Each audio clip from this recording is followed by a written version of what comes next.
그래서 우리가 오늘 보고자 하는 말씀은 우리가 계속해서 묵상하고 있던 날주 본문, 여러분 묵상 잘 하고 계십니까? 예, 신명기 말씀입니다. 신명기라는 책을 잠깐 먼저 한번 살펴보고 갈게요. 신명기의 저자는 누구입니까? 신명기, 모세죠.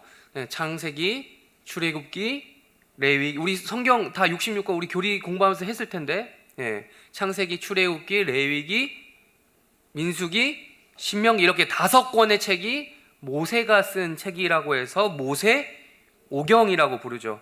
이걸 조금 어려운 말로 히브리어로는 토라라고 하고요. 또 다른 말로 우리가 잘 아는 말로 율법이다라는 이런 말을 씁니다. 그 중에 가장 마지막에 있는 것이 신명기입니다. 그다음에 여러분 신명기가 왜 신명기죠? 읽으면 신명 나나요? 네, 아니죠. 졸리죠. 신명 나는 게 아니고, 그게 아니고, 읽으면서 천지신명께 빕니까? 그 신명이 아닙니다. 그게 아니고 신명이라는 단어 한자가 좀 어려워요, 사실은. 이건 좀 어려운 건데 따로 찾아봐야 알 수 있는 그런 뜻이에요. 거듭신, 그러니까 되풀이하다라고 할 때 거듭하다 할 때 그 신자입니다. 그리고 명하다라고 할 때 그 명자를 씁니다. 그러니까 거듭해서 명한 것, 기록이라는 뜻이죠. 그게 신명기죠. 하나님께서 명령한 그 내용을 다시 반복해서 가르치고 그 가르친 내용을 바탕으로 기록한 책이 바로 신명기라는 것이죠. 그래서 출애굽기, 레위, 이 신명기를 그래서 쭉 한번 보시면요, 출애굽기 앞에 나왔던 율법 있죠. 출애굽기, 레위기, 민수기 이 세 그 성경 본문에 나왔던 내용이 다시 한번 반복해서 중복된 내용이 나와 있어요. 그래서 그거를 가지고 이미 선포된 율법의 내용을 모세가 다시 한번 자기 말로 정리해서 설교한 내용이 바로 신명기입니다. 그래서 신명기 내용을 쭉 읽어 나가 보다 보면 이거 어디서 봤는데? 출애굽기에 나왔구나, 레위기에 나왔구나, 민수기에 나왔구나라는 것을 확인할 수 있는 거예요. 그래서 중복된다라는 것이죠. 여러분, 이게 근데 지금 왜 꼭 굳이 중복해야 되냐, 이걸 왜 굳이 중복을 해서 이거를 해야 되냐라고 말할 수 있겠어요. 지금 인쇄술이 발달한 지금 이게 좀 이해가 안 될 수도 있죠. 인쇄술이란 말도 이제 구식이에요. 말 자체가. 지금 이제 그냥 미디어도 아니고 어떤 미디어? 멀티미디어 시대를 살아가고 있어요. 우리 멀티미디어. 우리는 이미 작성했던 문서 여러분 그대로 타이핑 해보신 분 계십니까? 이미 작성되어 있는 문서를 타이핑 그대로 해보신 분들, 그것도 우리는 귀찮잖아요. 이제 안 귀찮습니까? 그거 그대로 쓰는 것도 귀찮아요. 손으로 여러분 직접 필사하는 거, 그거 대단한 겁니다. 여러분, 우리 보시면 우리 권사님들이나 가끔씩 성경 필사를 하셔서 이렇게 그런 앞에 나가서 이렇게 하는 경우를 우리 교회에서 보게 되는데, 정말 그거 여간 일이 아닙니다.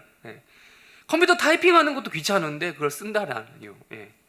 그래서 웬만하면 여러분 어떻게 합니까? 파일을 다운로드 받아서 그냥 복붙하죠. 컨트롤 C, 컨트롤 V 하잖아요. 교수님이 근데 PPT로 수업을 진행하는데 그런 파일이나 PPT 안 올려주면 여러분 어떻습니까? 온라인이면 캡처를 하면 되고요, 오프라인이면 사진이라도 찍는 거죠. 그걸 일일이 다 받아 적는 사람은 이게 좀 떨어진 사람, 시대에 뒤떨어진 사람인 거죠. 그건 비효율적인 행위인 거죠. 근데 여러분, 이게 멀티미디어는 고사하고 인쇄술조차 발전하지 않았던 그 옛날에, 종이 없어서, 종이라는 그 개념도 이런 종이라는 것도 없어가지고, 양 한 마리 잡아야 겨우 나올까 말까한, 한 장 나올까 말까한 그 값비싼 양피지에 일일이 다 적었던 고대 사회에서요, 중복되는 내용을 기록해서 또 다른 책의 이름을 만들었다, 출판했다.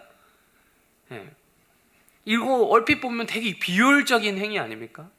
할 일이 없어서 그랬냐? 그게 아니라는 거죠. 신명기를 읽어보면, 물론 이제 여러분 읽어보시면 제가 아까 말씀드렸지만 무조건 복붙으로만 구성되어 있는 게 아니에요. 그거는 아니지만, 그럼에도 대부분 기존에 있던 내용들을 덧붙여서 또 다른 말씀을 좀 추가적으로 갖다 붙인 정도입니다. 왜 그랬냐는 거죠. 왜? 그만큼 중요하다라는 거예요. 중요하다. 그만큼 중요하니까 또 말하고 또 적고 한다는 거죠. 어차피 여러분 이스라엘 공동체는요, 대대손손 우리 율법에 적혀져 있잖아요. 이걸 자자손손 가르쳐라, 이 율법을 가르쳐라라고 명령하고 있습니다. 이스라엘 민족 정신의 그 시작을 단지 모세가 끄는 것 뿐이에요. 너희들도 나처럼 하라고, 똑같이 내가 이 율법을 소화해서 너희에게 설교했던 것처럼 너희들 또 후손들에게 자자손손 이 율법을 가르치라. 이게 근본이다. 우리의 근본은 바로 이거야 라고 한 거죠. 이 신명기 정신이 바로 이 이스라엘 민족성이 되어서 전수가 되어가는 거죠. 오늘 우리가 이미 읽은 신명기 7장도요 마찬가지로 모세가 다른 율법의 본문들을 좀 따와서 설교를 한 내용입니다. 우리가 지금 다 읽진 않았지만 우리 6절부터 읽었죠. 7장 6절부터 읽었는데 1절부터 5절까지 내용을 눈으로 한번 성경 있으신 분은 보세요. 눈으로 보시면요 1절부터 5절까지 내용 잠깐 말씀드리면, 이건 출애굽기 34장 11절에서 16절까지 나온 내용이 거의 복붙이에요. 이거는 거의 반복되어 있는데, 이게 무슨 내용이냐, 하나님께서요 그 가나안 땅에 살고 있는 7개의 민족이 있는데, 그 가나안 원주민이라고 하겠죠. 그들과 어떠한 계약도 맺지 마라고 엄중히 경고하신 내용이 바로 이쪽 내용입니다. 왜 계약을 맺지 말라고 하신 거죠? 왜? 이미 이스라엘은 하나님하고 계약을 맺었기 때문에. 가나안 민족하고 계약을 맺으면 어떻게 된다? 이거는 이중 계약인 거예요. 그거 하지 말라는 거예요. 하나님하고 이스라엘 민족 간의 이 계약 관계는요, 연수로 따지면 최소 400년이에요. 400년 동안 계약 관계였어요. 조상 아브라함 때부터 계산해 보면 그 정도 되거든요. 아브라함 때부터 계속해서 아브라함의 아들 이삭, 야곱, 요셉 쭉 계속해서 계약을 맺어 왔습니다. 그러다가 잠깐 이집트에 들어가서 종살이 할 때 잠깐 그게 중단된 것처럼 보였지만 계약 자체는 변함이 없었어요.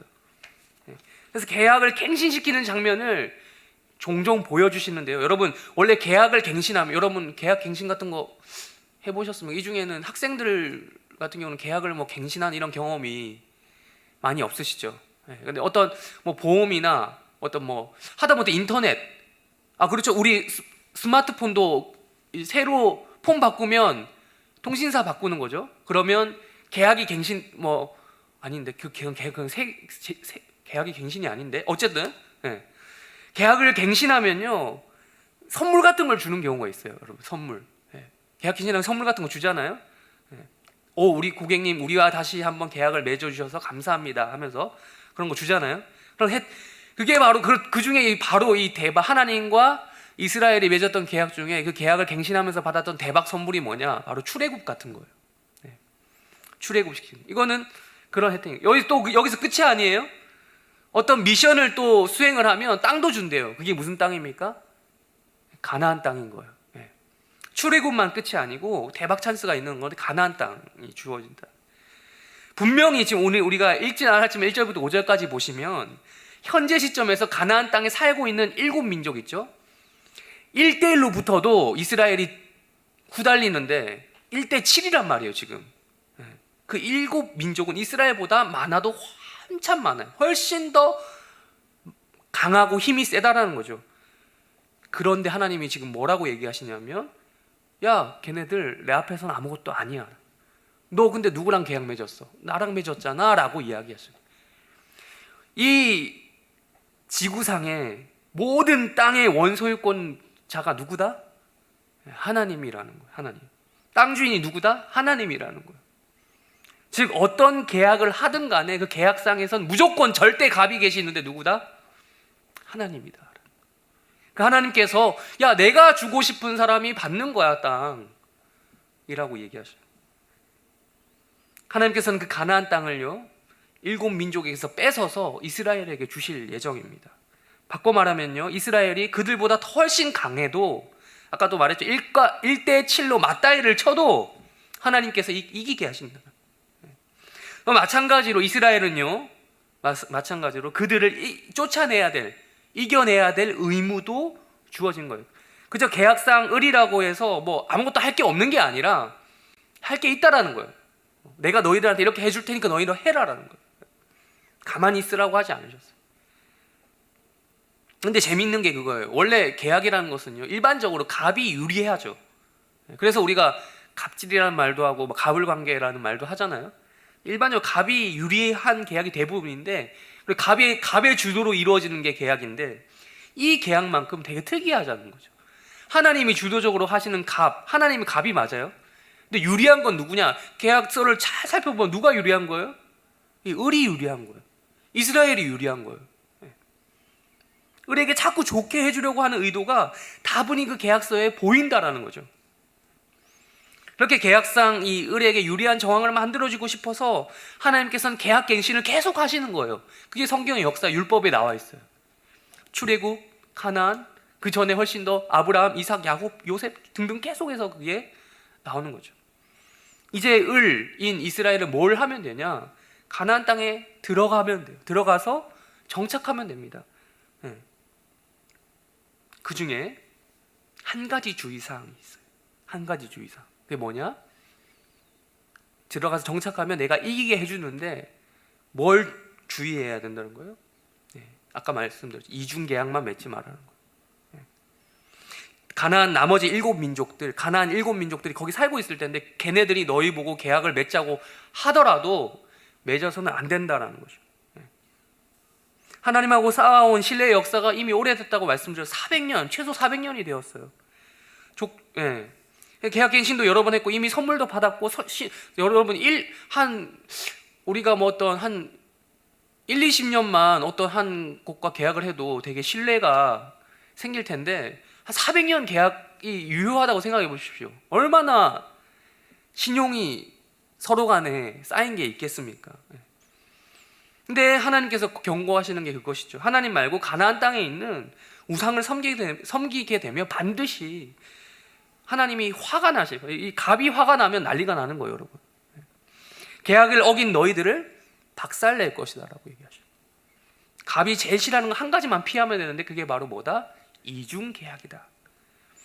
이걸 성경적인 말로 바꿔서 얘기해 볼까요? 이스라엘이 유일하게 의지하는 신은 단 한 분, 여호와 하나님밖에 없어야 한다라는.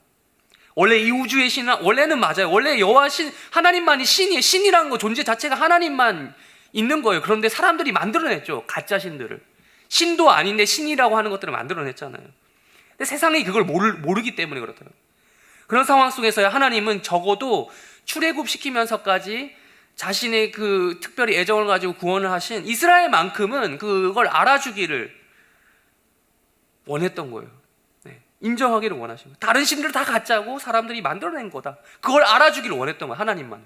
너희들이 거기 가서 이중계약을 하고 그들의 신을 너희들이 믿게 되면 나는 뭐가 되냐라는 거예요. 여러분, 이건요 어떤 우리가 기독교를 사람들이 비판할 때 이런 말 하잖아요. 기독교는 왜 이렇게 독선적이야? 포용력이 없어. 관용을 하지 않아. 이런 이야기를 하는데요. 이거는요 그런 문제가 아니라는 거예요. 포용, 관용 이런 선에서 해결될 수 있는 문제가 아닙니다. 진짜 아니면 가짜인 거예요. 지난주에 진실게임 얘기했잖아요. 그런 것처럼 어느 누군가의 말이 맞으면 이 말은 틀린 거라는 거예요. 이 말이 맞으면 이 말이 틀리게 되는 거예요. 둘 다 맞고는 없는 거예요. 진실 여부를 따지는 데 있어서. 그걸 확인하기 위해서, 그걸 밝히기 위해서는 뭘 확인하면 되냐? 바로 계약서를 잘 들여다보면 된다가 오늘 신명기 7장이 이야기하는 것입니다. 틀렸는지 무엇이 틀렸는지 무엇이 맞는지 가릴 수 있는 기준이 계약서에 적혀져 있다는 거죠. 그렇게 사랑이 많으시고 자비가 넘치시는 온 우주의 하나님께서요 이렇게까지 속이 좁아 보이는 명령을 내리시는 것처럼 보이는 거에는 다 이유가 있다는 거죠. 요거는 하나님이 쪼잔해서 그런 게 아니라 하나님의 자존심이 걸려있는 문제예요. 자존심. 누구와 계약을 하는지, 이런 신용의 문제, 옳고 그름의 문제라는 것이죠. 분명히 하나님께서는 이스라엘하고만 독점 계약을 맺었단 말이죠. 다른 자들이 다 배신을 때려도 최소한 이스라엘만큼 그러면 안 되기 때문에 이렇게까지 되풀이해서 말씀하신 게 그 7장 1절부터 5절까지 나온 계약의 내용이고요. 그래서 이제 그만큼 중요하기 때문에 모세는 이스라엘 백성들에게 설교를 했던 것입니다. 그 다음 오늘 우리가 읽었던 본문이죠. 6절부터 11절까지 내용은 그럼 뭐냐? 그 계약을 계약서 자체의 내용인 거예요.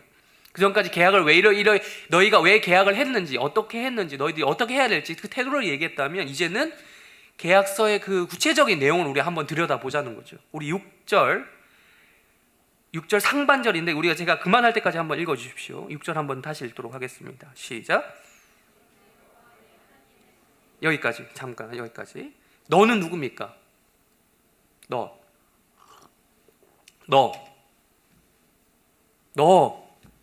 누구냐고요? 이스라엘이죠?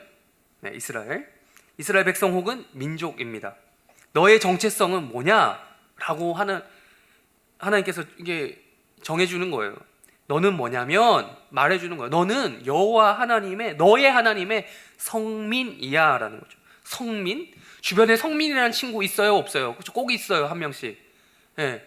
제가 아는 사람 중에도 성민이라는 애가 있어요. 성민. 흔한 이름이죠. 근데 여기서 그 성민은요, 그 성민인지 모르겠지만 이 성민은 한자어예요. 무슨 성? 성스러울 성 혹은 거룩할 성자에다가 백성민자를 쓴 말입니다. 그런 단어예요. 즉 거룩한 백성인 거죠. 이스라엘 민족은 뭐라는 거예요? 거룩한 민족이다라는 것이죠. 제가 여러 번 물어봤었습니다. 예전에 거룩이란 뜻이 뭐예요? 그 거룩이라는 말이 담고 있는, 내포하고 있는 뜻이 뭐죠? 그때 대답했던 사람들 다 지금 안 나오고 있나요? 네. 거룩이란 뜻이 뭡니까? 구별되다라는 뜻이죠. 구별되다, 분리되다. 구별시키고 분리시키는 게 거룩이라는 말이잖아요. 히브리어로 카도시라고 하는 게 그 뜻이에요. 그게 안에 그런 뜻이 들어있어요. 구별된 민족이라는 거예요. 너희는 분리된 민족이라는 거예요. 무엇으로부터요? 아까 얘기했죠. 1절부터 5절까지 어디로부터? 1절부터 5절까지 누구 얘기했는데요? 너희들이 피해야 할 애들 누구? 나 이때까지 뭐 한 거죠? 네, 가나안 민족이요. 세상. 가나안 7민족으로 대표되는 그런 민족. 세상과 구별된 민족. 너희는 그들하고 다르다는 거예요. 존재가 다르다는 거예요. 분리된 민족이에요. 유일하고 참된 신이신 하나님하고만 생사고락을 함께 동업하기로, 일하기로 구별된 그러한 계약을 맺은 공동체가 바로 이스라엘이에요. 그래서 1절부터 5절까지 그렇게 얘기했다고 말씀드렸죠. 그러니까 이렇게 얘기하시는 거죠. 야, 너 이중계약하면 안 돼. 나하고만 계약서 쓴 거 그거 유효한 거야. 나하고만 일해야 돼. 내가 잘해줄 테니까 잘해줄 때 약속 그냥 뭐 그런 약속이 아니라 이미 내가 400년 동안 잘해줬잖아. 걔네들하고 너네는 달라, 틀려. 우리 사이는 믿음이란 게 있잖아. 믿음으로 가야지. 우리가 지금 거래한 지가 400년인데. 라고 하시면서 하나님께서 이스라엘을 구별된 민족이다라고 특별히 부르시는 거죠. 그러면서 이스라엘과 계약을 맺은 이유에 대해서 또 계속해서 말씀하십니다. 6절 하반절입니다. 내 하나님부터 다시 한번 읽어볼게요. 시작. 여호와께서 네, 이 말씀에 따르면 솔직히 말하면 하나님이 이렇다는 거예요. 야, 솔직히 까보자. 지구상에 너네만 있겠냐? 민족이 너희만 있겠냐? 라는 거예요. 많은 다른 민족 후보군들이 있다라는 거죠. 뭐 역사 통틀어 말하면 너무 많으니까 이때 당시 이스라엘 그 주변 국가만을 중심으로 한번 보자면요.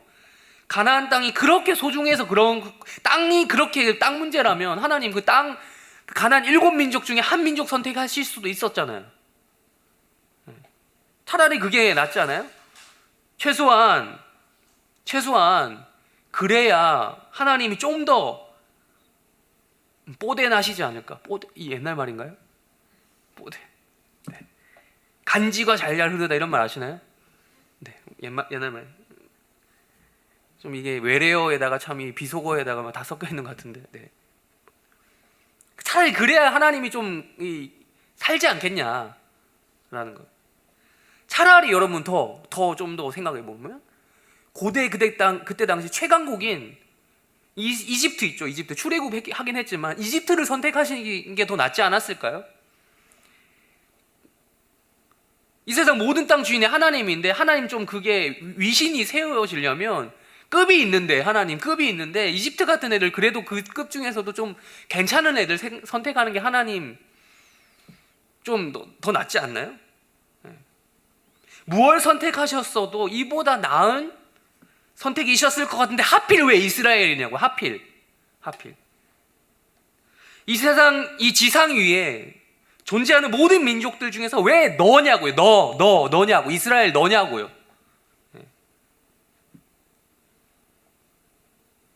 슈퍼갑 하나님이 선택한 계약 대상은 그 계약을 제대로 지킬 만한 대상이 아니었던 거죠.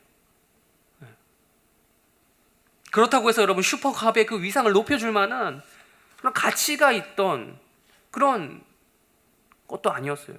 근데 하나님이 어떻게 했다고요? 지금 뭐라 표현되어 있습니까? 마지막 부분에 기업의 백성을 어떻게 하셨다고요? 택하셨다. 무조건 선택했다. 선택에는 조건이 없는 거예요. 우리 인간은요, 인간의 선택은 그래요. 여러분은 그렇지 않습니까? 선택할 때 조건을 보고 선택하죠. 혹시 이 중에 조건 안 보고 선택하시는 분 있으십니까? 그거는 말이 안 되죠.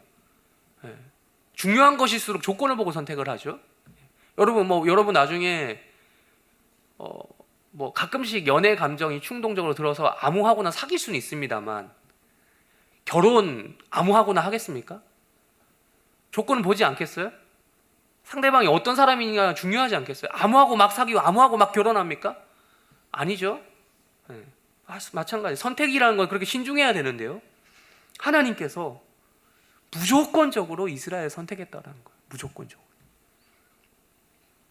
그렇다면 무엇으로 선택을 했냐? 또 앞에 나오죠. 선택했다 앞에 택하셨다니 앞에 뭐라고요? 이스라엘을 자기 뭐로?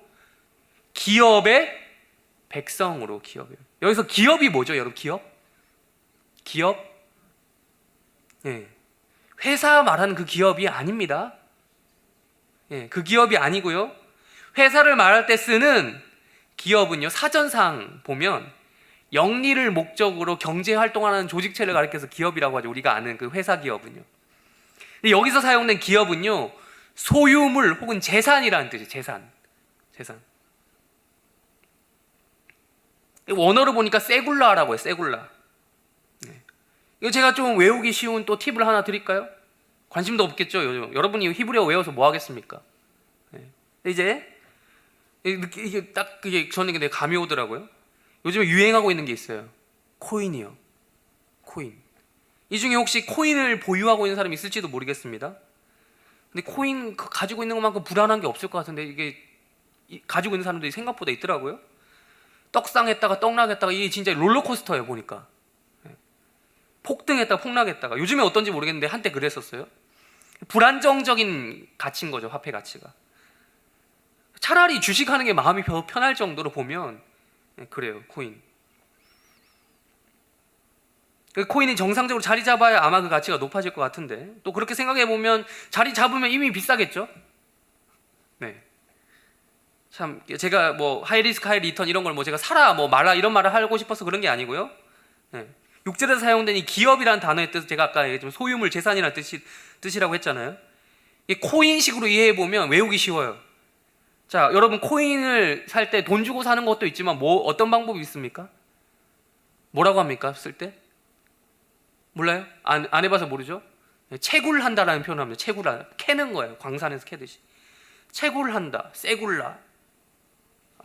넘어갈게요. 재산을 세굴라 하라. 넘어갈게요. 미안합니다. 망할 거 알고 했어요.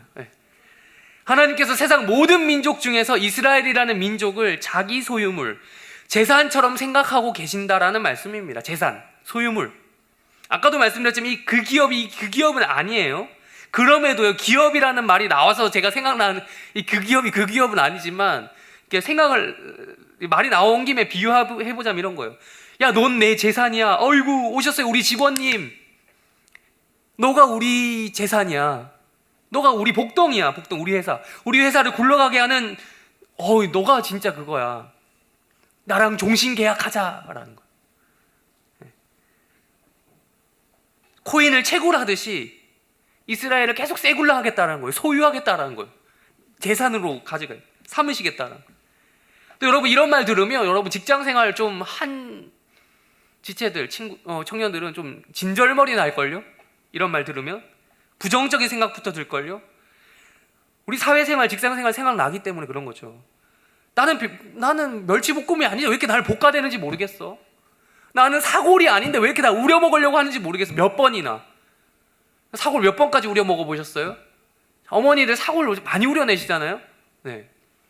상사가 나를 우려 먹으려고요. 네. 하나님이 그런 분이십니까? 진짜 돈 조금 주고 갑질 수준으로 수준으로 일을 시켜 먹으려고 그러려고 우리를 선택했냐고요. 선택이 그런 거냐고요. 괴롭게 하려고 수당도 낮게 주면서 복지도 없고, 네, 대우도 되게 낮고 심지어 이직도 못하게 막어. 계약 못하게 만드는 다른 데하고. 그게 하나님, 그런 분이 하나님이시냐고요. 그게 하나님 우리를 선택했다라고 했을 때 그거냐고. 예. 넌 내 거야? 넌 내 재산이야? 이러냐고. 예. 노예 계약이죠 그건. 예. 아닙니다. 우리 7절 다시 한번 읽어볼까요? 7절 읽겠습니다. 시작.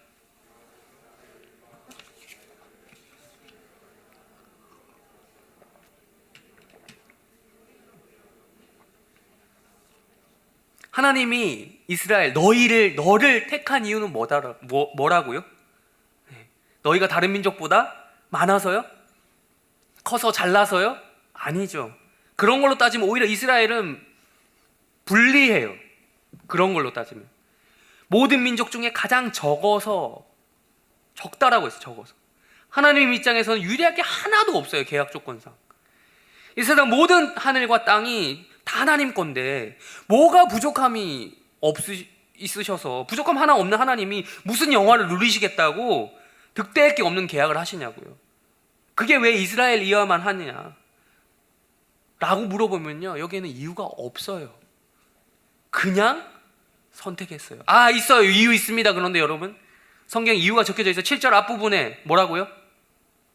아예 없는 건 아니죠. 뭐라고요? 7절 앞부분에 뭐 해서? 기뻐하시고 너희를 기뻐하셨어요. 그래서 선택했대요.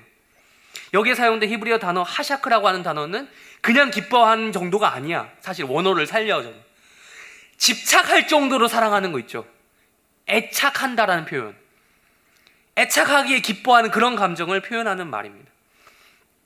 애착하니까 생각나는 말이, 저는 이제 아기들이 간혹 보면 그 애착하는 인형을 들고 다니는 걸 봐요.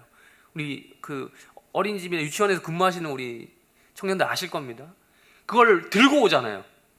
근데 보면 하도 이 바닥을 그걸로 쓸고 다녀서 꾀죄죄 더러워. 근데 그걸 빨지도 못하게, 빨래도 못하게, 그런 경우. 이 중에 혹시 어렸을 때 그랬던 청년이 있을 수도 있어요. 네. 잠잘 때도 함께 자고, 어딜 가, 화장실도 같이 가고, 24시간 이 정도를 가서 우리는 애착이라고 하잖아요. 네. 집착에 가까운 사랑이죠. 근데 이게 7절 앞부분에 사용된 기뻐하시고의 의미입니다. 기뻐하셨기에 선택하셨다라는 거죠. 그게 이유라는 거예요. 이유를 찾자니. 근데 그렇게 생각하면 이유가 두 가지 더 나옵니다. 8절 우리 한번 읽어볼까요? 첫 번째, 기뻐하시면 첫 번째고요. 두 가지 더, 두 번째, 세 번째가 8절에 나오는데 우리 한번 읽어볼게요. 시작.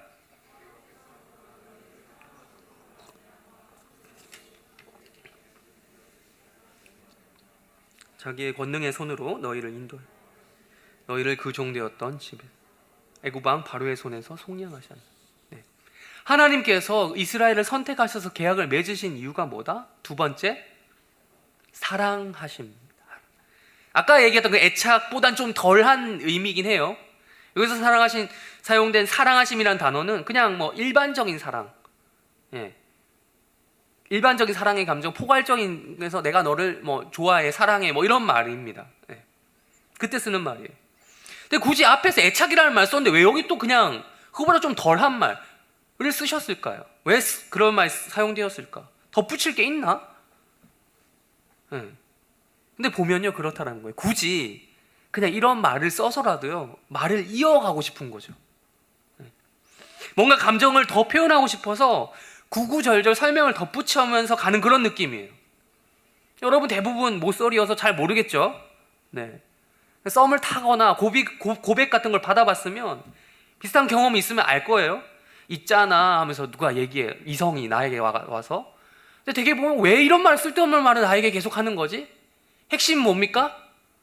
내가 너 좋아해 이 말을 하고 싶은 건데 쓸데없이 이런 말 저런 말 계속 이어나가는 거죠. 내가 너를 어쩌고 느낌 오죠? 여러분 이게 많이 경험해 보면 이 느낌을 아는 분이 별로 없겠지만 네. 이거 고백하려고 밑밥 까는 거구나. 말이 길든 짧든 핵심은 바로 그거죠. 내가 너를 얼마나 사랑한지 알려주고 싶어, 이 마음인 거예요. 네. 그겁니다. 두 번째, 사랑하심이라는 말이 굳이 더 붙은. 이어서 계약을 맺으신 이유 한 가지 더 있으면 세 번째, 뭐라고요? 뭘 하심으로? 뭘 지키려고? 맹세를 지키려 하심으로. 맹세. 옛날 아브라함 때부터요 맺어왔던 그 계약을 지키려고 계속 계약을 이어나가는 거예요. 그때 했던 거. 왜 계약을 다시 맺으십니까? 옛날부터 계약을 했으니까 그걸 유지하려고. 뭐 혜택이 있으십니까? 아니, 그냥 자기가 받는 혜택은 없어요, 하나님께. 최소 400년이 된 그 계약을 계속 이행하시는 거예요. 그것 때문에 이집트에서 노예 생활하고 있던 이들을 해방시키셔서 그곳에서 빠져나오게 하셨다고 뒤에 보면 나오죠. 그게 출애굽입니다. 지금 우리말로 바꿔 말하면 이스라엘을 구원하신 거죠. 구원. 그러면 근데 그게요 공짜입니까? 아니에요. 지금 뒤에 말씀하죠. 8절 후반부에 적혀져 있어요. 바로의 손에서 뭐 하셨다고요? 속량하셨다. 여러분 여기서 사용된 속량이라는 단어 있죠. 이 말 조금 한글로 보면 어렵습니다. 어려운 말입니다. 속량이라는 말은요 값을 지불하고 소유권을 되찾아오는 과정을 가리켜서 속량이라는 말을 써요. 풀어주는, 그러니까 그 사람을 풀어주는, 값을 받고 내가 풀어주는, 이게 속량입니다. 그래서 분명히 대가를 지불하는 과정이 있었다는 말이죠. 근데 자꾸 우리가 구원이 공짜다 이런 말 어디서 주워 들었는지, 네. 이런 말을 하는데 여러분 공짜가 아니에요. 내가 갚을 수 없을 만큼, 내가 지불할 능력이 안 되기 뗄 정도로 어마어마하게 큰 단위의 가치라서 야 그래 너 그냥 받아라, 갚을 능력이 안 되니까, 이런 거라는 거죠. 그래서 공짜처럼 내가 느껴진 거지 절대 공짜가 아니라는 거죠. 그걸 가지고 공짜라고 값싸게 취급하면 대신 지불한 사람 마음이 어때요? 여러분 생각해보세요. 여러분이 저런 비싸게 1년치 일한 걸 모아서 누구에게 선물했어. 그 사람이 에이 이렇게 해버리면 여러분 마음이 어때요? 기분 더럽잖아요. 이처럼요 우리는 예수님의 핏값으로 속량이 되었다라고 했을 때 이게 공짜라고 생각하면 안 돼요. 네. 갚을 수 없어서, 갚을 능력이 안 돼서 그게 우리에게 마치 거저 주어진 것처럼 느껴진다는 거죠. 이게 구원의 기본적인 개념입니다. 마찬가지로 이스라엘도 그래요. 그냥 무난하게요 아무 이유 없이 출애굽한 게 아니에요. 하나님께서 분명히 무언가 어떤 행동을 하셨죠. 그래야 출애굽할 수 있었죠. 하나님이 이스라엘 백성 나와 했는데 그냥 나올 수 있었어요? 어떤 일이 있었습니까? 나오잖아요. 누구의 손으로? 누구의 손이 막았어요? 바로의 손이 막았잖아요. 이집트의 왕 바로가 막았잖아요. 그 바로의 손에서 속량을 하셨잖아요. 애굽의 10가지 재앙을 퍼부어 가면서요. 하나님 아무 일 안 한 게 아니죠. 하나님 일하셨죠. 하나님이 굳이 나셔서 일하시고 그 노동의 대가로 이스라엘을 속량하신 거다라고 이해를 해야 돼요. 그게 바로 여러분 이게 계약 조건이, 그 계약 조건을 지금 하나님이 지금 내가 지켰다라는 걸 이야기하는 거예요.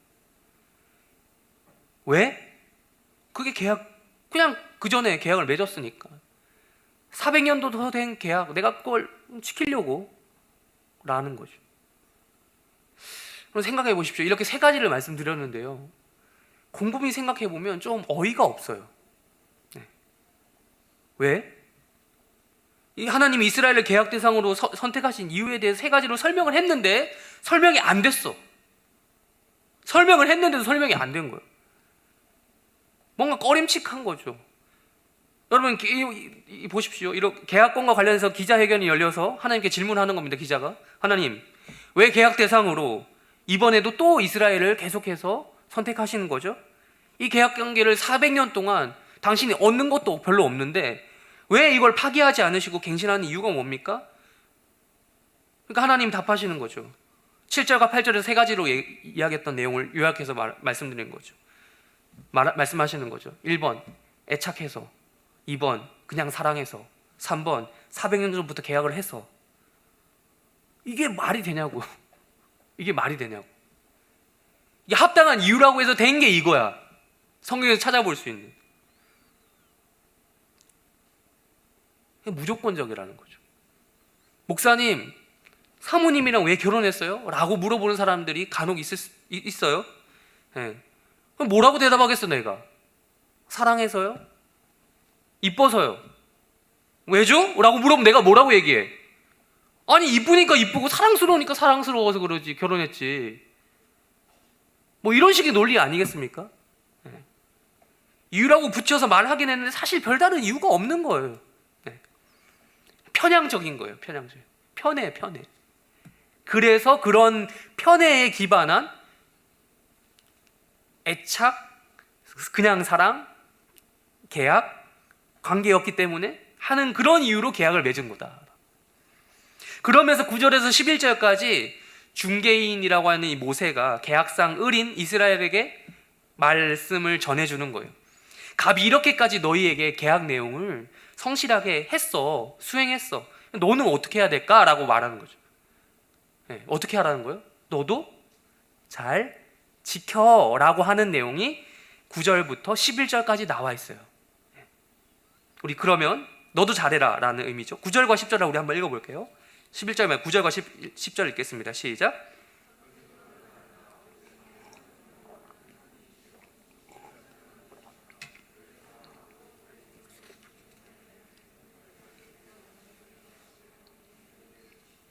그를 미워하는 자에게는 당장에 보응하여 멸하시나니 여호와는 자기를 미워하는 자에게 지체하지 않으.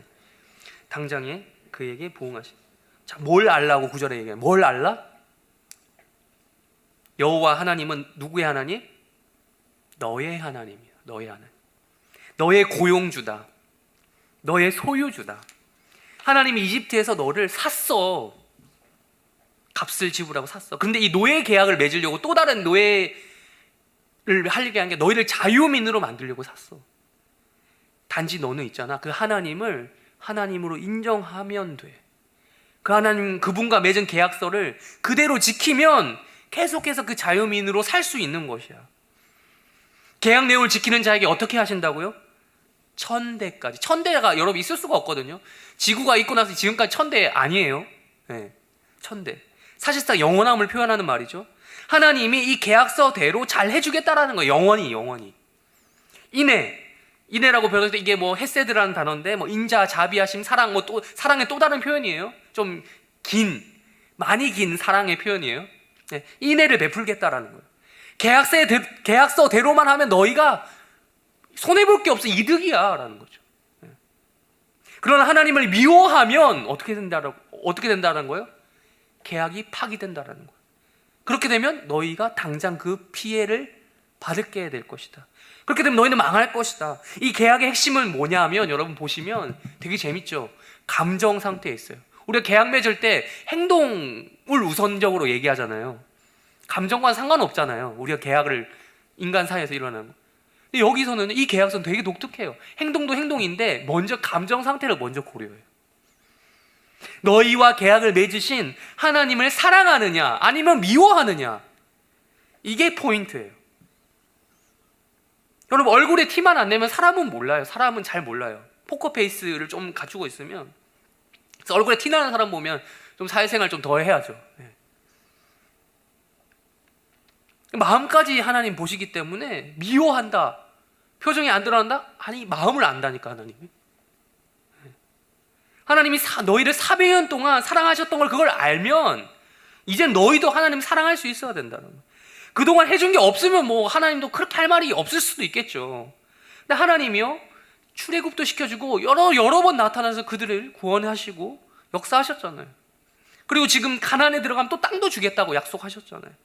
그럼 이제는 어떻게 하면 된다고요? 11절 읽어봅시다. 11절 시작.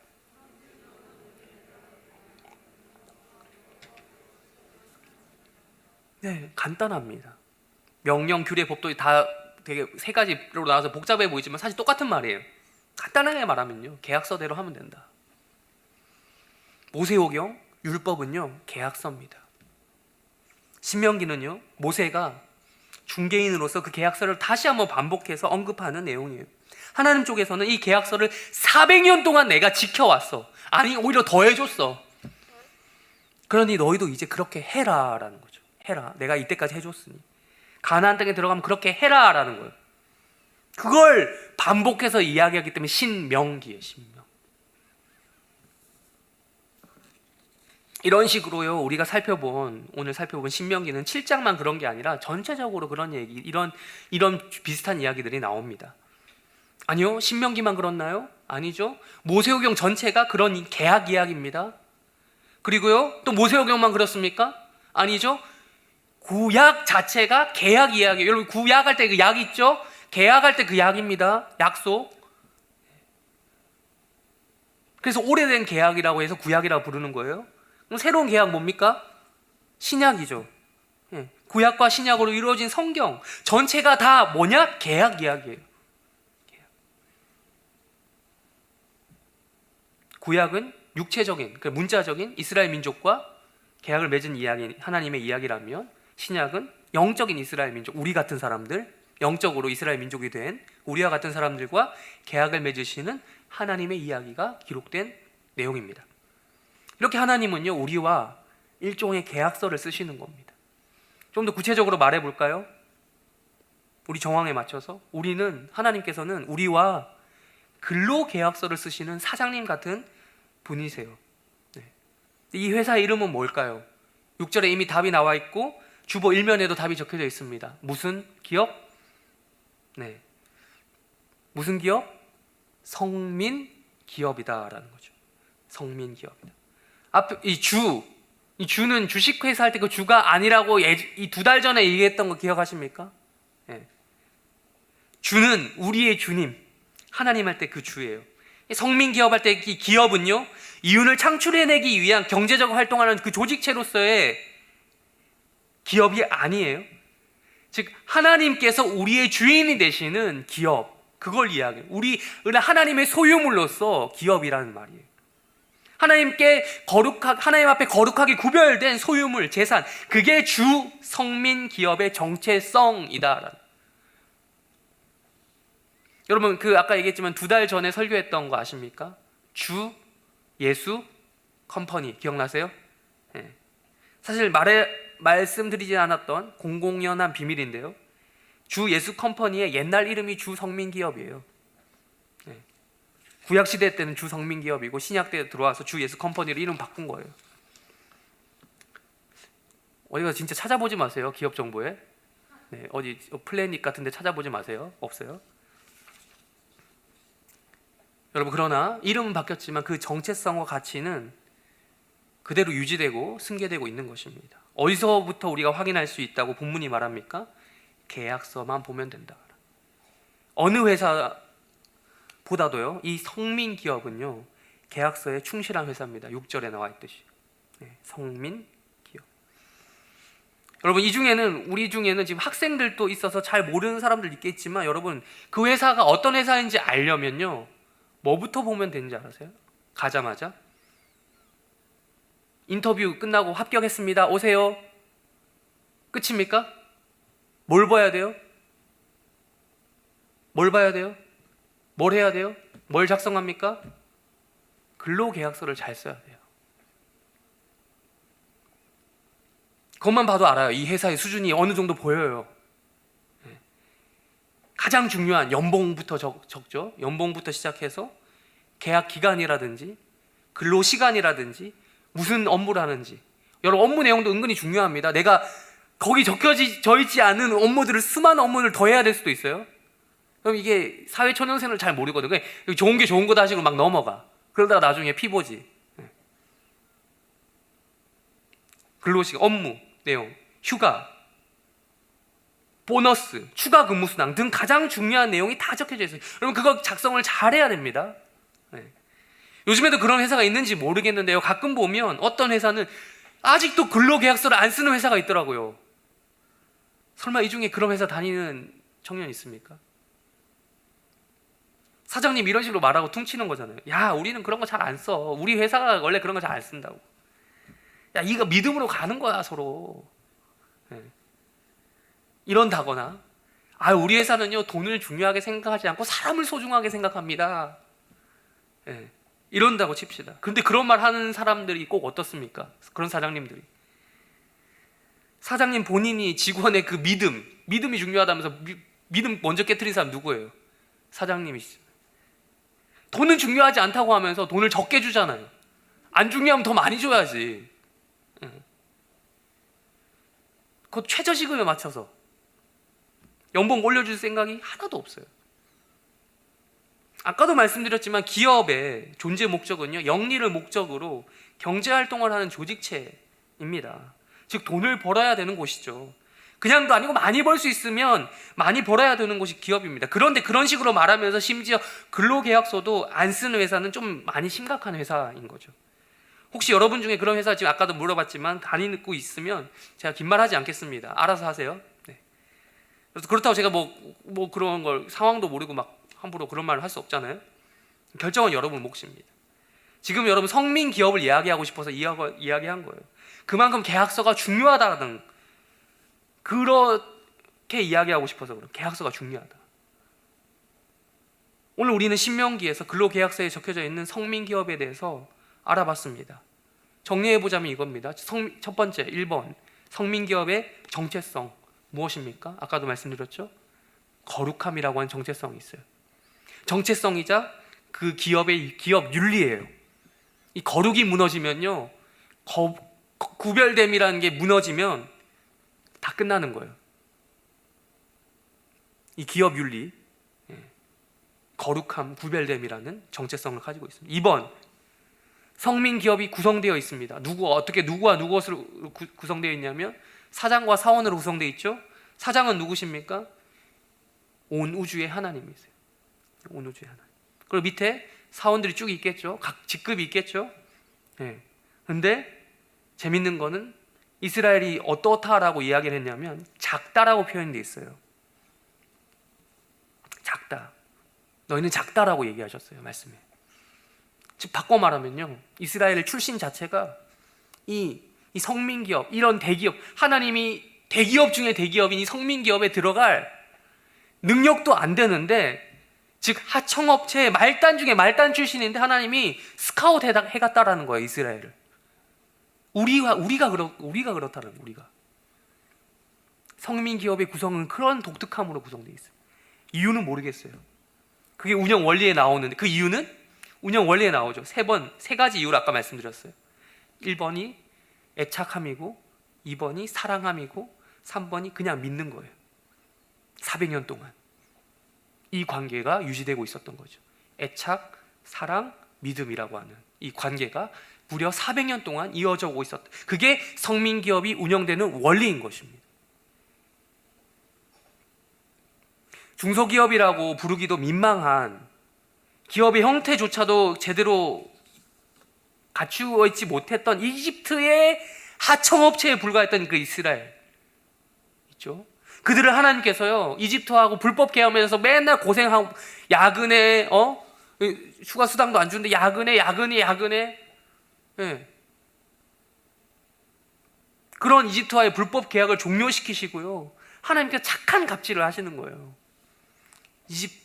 이집트를 그를 끊고 이스라엘과 계약을 맺으신 거죠, 하나님. 이게 진짜 믿음에 기초한 관계 아닙니까? 사실 하나님께서 하신 행동을 우리 아까 쭉 얘기했지만 굳이 계약서를 쓸 필요도 없어요, 사실 이거. 근데 하나님이 지금 신명기에서 보면 알아서 써주시잖아요. 노예에서 자유민 신분을 보장하겠다. 최고의 연봉을 보장하겠다. 휴가 보너스 주겠다. 다 복지 혜택 다 주겠다. 주변 업체에 비교해봐서 내가 꿀리지 않게 해주겠다. 최상급의 근로 환경을 제공해주겠다. 세상 모든 땅의 주인이신 하나님께서요, 애착하시고 사랑하시고 믿음을 주시는 그런 400년 동안의 믿음이 있는, 크레딧이 쌓여 있는 그런 회사. 여러분, 그런 회사가 있다면 여러분 입사하고 싶지 않으십니까?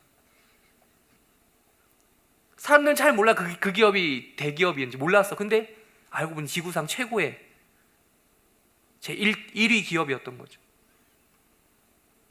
그럼 이 기업, 여러분이 회사 직장생활 해보셔서 알겠지만 그 어떤 회사도요, 돌아가는 운영 원리가 사랑이란 말이 있을 수가 없어요. 여러분 혹시 직장생활 하고 계시죠? 사랑으로 돌아갑니까? 기업이? 사장님이 사랑이 많으신 그런 사장님 있으세요? 나는 좀 더 못 먹더라도 너희들 더 먹어, 더 이렇게 돈 더 주고. 사장보다 연봉을 더 많이 받는 사원 있습니까? 어느 회사도 그렇게 돌아가지 않아요. 성민 기업은요, 아니라는 거예요. 하나라도 하나님 더 챙겨준다. 그 직원들도 잘 안다는 거예요. 우리에게 주어진 것은 그 계약서대로 하는 것이라는 거예요. 그런데 이게 가장 쉬워 보이죠? 가장 어렵습니다. 일을 잘해야 된다고 하나요? 성민 기업에서? 아닙니다. 업무적인 성과를 내라고 하나요? 아닙니다. 차라리 그게 낫겠어요. 어떤 이윤을 창출해내야 됩니까? 아니요. 차라리 그거였으면 좋겠는데 아니라는 거예요. 어디서 영업을 따와야 됩니까? 영업거리를? 아니요. 다 아니에요. 그런 영리를 목적으로 어떤 경제적인 활동을 하는 조직체가 아니라고 했잖아요. 그런 기업이 아니고, 성민기업의 직원들은요, 그냥 사장님의 소유물, 재산으로서의 역할만 다 잘하면 돼요. 어이구, 우리 사랑하는 직원들 오늘도 잘 지냈니? 하면 네 하고 대답하고 사장님 품으로 달려가야 돼요. 그게 어려워요. 더 그 반응이 어렵다니까요. 사장님 우리 사랑하는 만큼의 반의 반이라도 따라가면 되는데, 그만큼이라도 사랑하면 되는데, 그게 계약서에 적혀져 있는 내용인데 안 된다는 거죠. 성민기업의 정체성답게 또 거룩하게 세상과 구별돼서 살아야 되는데, 그래서 하나님이 사랑하기 때문에 그렇게, 사장님 사랑하기 때문에 그렇게 해야 되는데 구별해서 살지 않는다는 거죠. 각종 악패습이 가득한 다른 중소기업들, 이 하는 행태대로 똑같이 따라가고 행동하면 안 된다는 거죠. 거룩하게 산다는 건. 바른 기업 문화를 이루어 나가야 된다는 거죠. 그게 바로 성민기업의 직원들이 해야 될 일이다. 사장님 미워하지 말고, 그렇게 말씀하시는 사장님 미워하지 말고 사장님 사랑하라는 거죠. 그게 우리에게 맡겨준 임무라는 것입니다. 말씀을 정리하겠습니다. 사실 제가 최근에, 이 말씀도 말씀인데, 제가 유튜브를 좀 자주 보는데 중소기업을 소재로 한 웹드라마를 보게 되었어요. 이 조회수가 너무 폭발적이어서 여러분 중에 보신 분도 꽤 많으실 거라 생각을 해요. 다들 평가가 장난이 아니더라고요. 분명 드라마인데 사람들이 뭐라고 해요? 이건 드라마가 아니야, 다큐야 라고 해요. 드라마만큼 재밌는데 다큐만큼 리얼이야. 중소기업의 실상을 그대로 보여주는 것이라 연기자들에 대한 호평도 이어지고 있어요. 저 사람 진짜 회사 생활을 하고 있는 것 같다. 그런 사람 아니냐고. 연기를 안 배운 사람도 많은데. 이 드라마에 비하면 우리 예전에 인기 있었던 드라마 있죠. 이 비슷한 미생이라는 드라마 기억하십니까? 그거는 사람들이 뭐라고 하냐면, 그건 판타지야. 그렇게 잘생긴 장그래, 뭐 또 그런 기업, 그 회사 문화, 이거 다 판타지야. 현실은 이거야 라고 얘기하더라고요. 이거 보고 가장 많은 댓글이 뭐냐면, 이 웹드라마를 본 사람들 중에 남겼던 가장 많은 댓글이 뭐였냐면 PTSD 온다. 이거 보면서 그만큼 현실적이라는 거죠. 과거의 그 기억이 생각나는 거야, 그걸 보면서. 저도 그걸 보면서 공감이 많이 됐거든요. 아니, 목사님 직장생활 한 번도 안 해보신 분이 왜 그러십니까? 여러분이 하는 그런 직장생활은 아니지만요, 저 사역에 이루어지는 업무도 비슷한 면이 있어요. 물론 이윤 창출의 주된 목적을 두고 있지 않기 때문에 완전히 똑같지는 않지만, 그래도 여러 가지 업무를 하는 모습을 보면 오버랩이 됩니다. 여러분에게 제가 전화로 연락하는 저의 모습을 보면 내가 텔레마케터인가? 그런 생각이 들 때가 있어요. 또 신방을 하면서 여러분과 대화를 하잖아요. 그러면 제가 내가 심리 상담가인가? 진로 상담가인가? 뭐 이런 생각도 들고요. 마치 어떨 때는 고객 관리하는 영업직 같기도 하고, 예. 또 제가 컴퓨터 소프트웨어를 좀 다룰 줄 알아야 되는 상황, 뭐 기초적인 거지만 그런 걸 상황을 보면 사무 업무와 행정 업무를 하는 거 보면 나를 보면 내가 사무직인가? 뭐 이런 거 같기도 하고, 또 제가 가끔씩 운전도 하는데 운행도 나가니까 제가 나 운전기사인가? 이런 생각도 나고, 간혹 이제 그냥 노가다 그런 행동을 할 때 간혹 있어요. 그럼 제가 일용직인가? 그런 생각이 들기도 하고, 어제 같은 경우는 또 티볼 CA를 했는데 CA 특별 모임에 그걸 보면은 내가 뭐 정식 선수 출신은 아니지만 사자지만 내가 뭐 이런 뭐 운동 선수 뭐 이런 트레이닝 하는 그런 사람인가? 또 프로그램 사회를 가끔씩 진행하다 보면 내가 엔터테인먼트 회사의 이 직원인가? 네. 설교를 준비하는 모습 보면 내가 작가나 뭐 이렇게 글빨 좀 써야 되는, 날려야 되는 그런 또 연구를 해야 되니까 학자인가? 혹은 뭐 이런 생각? 또 설교를 하는 모습 지금 이런 상황을 보면 내가 뭐 연설가인가? 참, 그래서 어떤 사람이 이런 말을 했는데, 사역을 가리켜서 종합예술가다 라는 말을 하더라고요. 네. 사실은 제가 지금 해림교회만 놓고 이런 얘기를 하는 게 아니고요, 해림교회는 사실 제가 인생 역사상 가장 사역하는 규모로 치면 가장 큰 교회예요. 물론 크다는 이유로 제가 여기 지원한 건 아닙니다. 청년부 사역을 하고 싶어서 지원을 하게 돼서 여기까지 왔어요. 제가 뭐 개인적으로 신방하면 이런 얘기를 해드리죠. 해림교회 오기 전까지 제가 이런저런 작은 교회에서 많이 사역을 해봤거든요. 근데 제가 그래서 잘 안다라는 말씀을 해드리고 싶어서 그러는 거예요. 또 제가 경제적 활동을 하는 그 계층이라고 하나요? 그 알바 계층에 오랫동안 일을 해봐가지고 그래서 그 웹드라마를 보면서 제가 공감되는 부분이 많이 있었어요. 그 부정적이라는 면, 이래서 이래서 안 돼, 이런 것보다는요, 그런 마음보다는 우픈 상황이 있잖아요. 사실 보면 우리 그런 데서 알바를 한다거나 뭐 그런 중소기업에서 일을 하다 보면 그런 우픈 상황이 있잖아요. 그 구조상 그럴 수밖에 없는 그런 게 있잖아요. 미인증된 엑셀을 띄워서 해야 된다는 이런 거.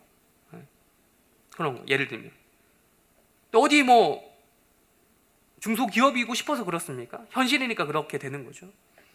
여기서 묻고 싶은 게 있어요. 제가 여러분에게 우리의 위치는 어디인가? 여러분이 다닌 직장 얘기하는 게 아니고요, 우리 청년부의 위치는 어디인가라는 거예요. 우리 성민기업, 해림지사, 청년부 라고 하는 이 부서는요, 어떤 위상을 가지고 있냐라는 걸 묻고 싶은 겁니다. 여러분 혹시 스타트업과 중소기업의 차이점을 아십니까? 사실 거의 동의어로 쓰이고 있는데 차이가 있습니다. 스타트업과 중소기업의 차이는, 말씀드리면 모든 스타트업은 다 중소기업의 형태예요. 그렇지만 모든 중소기업이 다 스타트업은 아닙니다. 왜 그렇죠? 스타트업은요, 생긴 지 3년 미만을 일반적으로 스타트업이라고 그래요. 3년이 지나면 스타트업이라고 부르지 않아요. 3년 안에 결정되는 거예요. 뭐가? 이게 쭉 발전해서 정말 고도의 성장을 하느냐, 아니면 3년 내에 똑같이 그저 그런 중소기업이 되느냐라는 거. 제가 여러분 사역 시작한 지 돌아보니까요, 3년까지는 아직 안 됐는데 벌써 1년 6개월이 되었더라고요.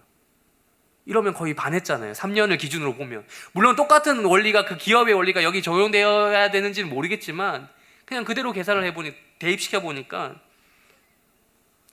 내가 한 만큼만 더하면 3년이 되겠더라고요.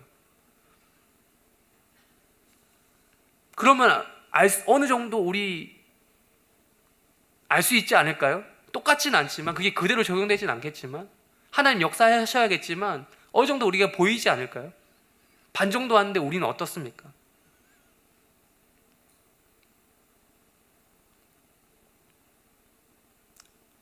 비교 대상은 안 되겠지만 애플, 카카오, 네이버도 여러분 처음부터 대기업이 된 게 아니죠. 그런 IT 회사들이 급성장했잖아요. 그들도 중소기업이었고 스타트업이었습니다. 거기에 머무르지 않았어요.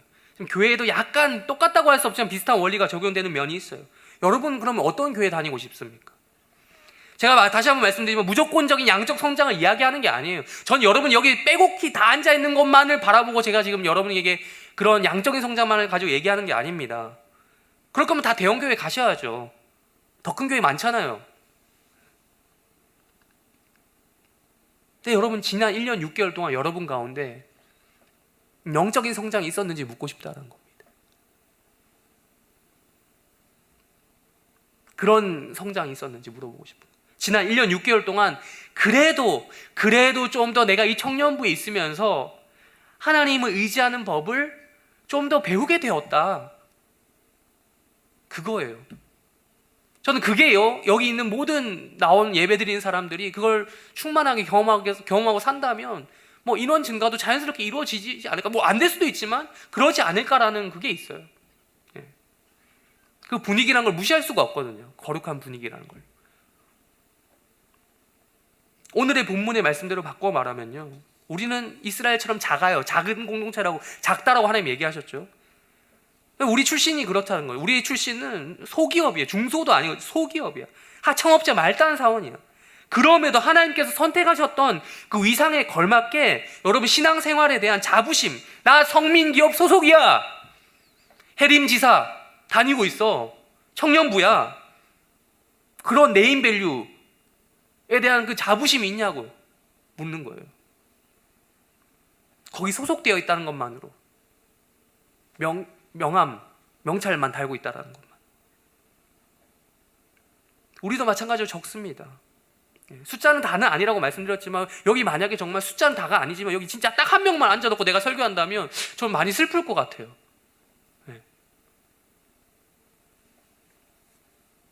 우리는 작아도요, 하나님의 크심을 여러분 경험하시길 바랍니다. 나는 비록 태생이 중소기업 출신이야. 그렇지만 하나님은 대기업의 총수 중에 총수신인데 내가 그분을 믿고, 그 크신 하나님 믿고 의지해야겠다라는 마음이 여러분 가운데 있으시길 바라요. 그래서 여러분 어떻게 살아야겠어요? 하나님이 우리를 위해 지켜주신 그 계약서 있죠. 먼저 지켜주신 그 계약서대로 우리도 좀 그렇게 살아야 되지 않겠습니까? 세상으로부터 구별된 그 방식대로 살아야 되지 않겠어요? 성민기업의 해림지사, 청년부 사원답게 구별된 거룩한 삶을 살도록 노력해야 하지 않겠습니까? 똑같이 사시겠습니까? 또한 하나님이 우리를 사랑하셔서 구원하신 그 은혜를요, 날마다 출근하자마자, 또 여기 여러분 출근한 거예요. 여기 주일에 출근하셔서 그 부분을 묵상하셨습니까? 지금 묵상하고 계십니까? 찬양 부르면서 여러분 그 부분의 영광을 묵상하셨습니까? 아, 우리 하나님 사랑이 많으시다. 사장님, 우리 사장님 너무 좋은 분이야. 일주일 동안 살면서 사장님 좀 나쁜 분인 줄 알았는데 예배 드려보니까 아니었어. 역시 나의 착각이었어. 이런 거 경험하셨습니까? 또 마찬가지로 여러분 주변 동료들, 직장 동료들입니다. 여러분 주변이 직장 동료들끼리 뒷담화하지 말고 좀 파벌 같은 거 만들지 말고, 뭐 얼마 되지도 않는데 여기서도 파벌이 있으면 되겠어요? 뭐 눈에 잘 보이지도 않지만 사실 파벌. 그러지 말고요, 좀 몰라도 한 뭐 100명 되면 모르는 사람 있을 수 있다 칩시다. 지금 뭐 한 5, 60명 되는데 몰라도 좀 인사하고 먼저, 이런 것 내가 디테일하게 얘기해 줘야겠어요. 지금 뭐 신입사원 교육 시간도 아닌데 애사심이 있냐라는 거죠. 애착합시다. 애착. 그리고 사랑합시다. 서로를 믿읍시다. 왜? 하나님이 우리에게 그렇게 하셨으니까. 우리 회사의 브랜드 가치는 우리가 만들어 나가는 거예요. 여러분 그 회사는요 그렇게 만들어 나가는 거예요. 여기 우리의 앞날이 있습니다. 대충 시간만 때우다가 가려고 하는 그런 사람들 가르쳐서 출근해서 그렇게 하는 사람들 보고 우리는 월급 루팡이라고 부르잖아요. 예배 루팡 되지 맙시다. 대기업 다니는 사람들 중에 지각하는 사람 거의 못 봤어요. 보니까 저도 가끔씩 지각을 해서 제가 할 말이 없는데 참 저도 돌아보도록 하겠습니다. 우리 성민기업 해림지사가 주는 그 자체로 주는 브랜드 가치 좀 믿으면서 최선을 다해 신앙생활하는 해림교회 청년부가 되기를 바랍니다.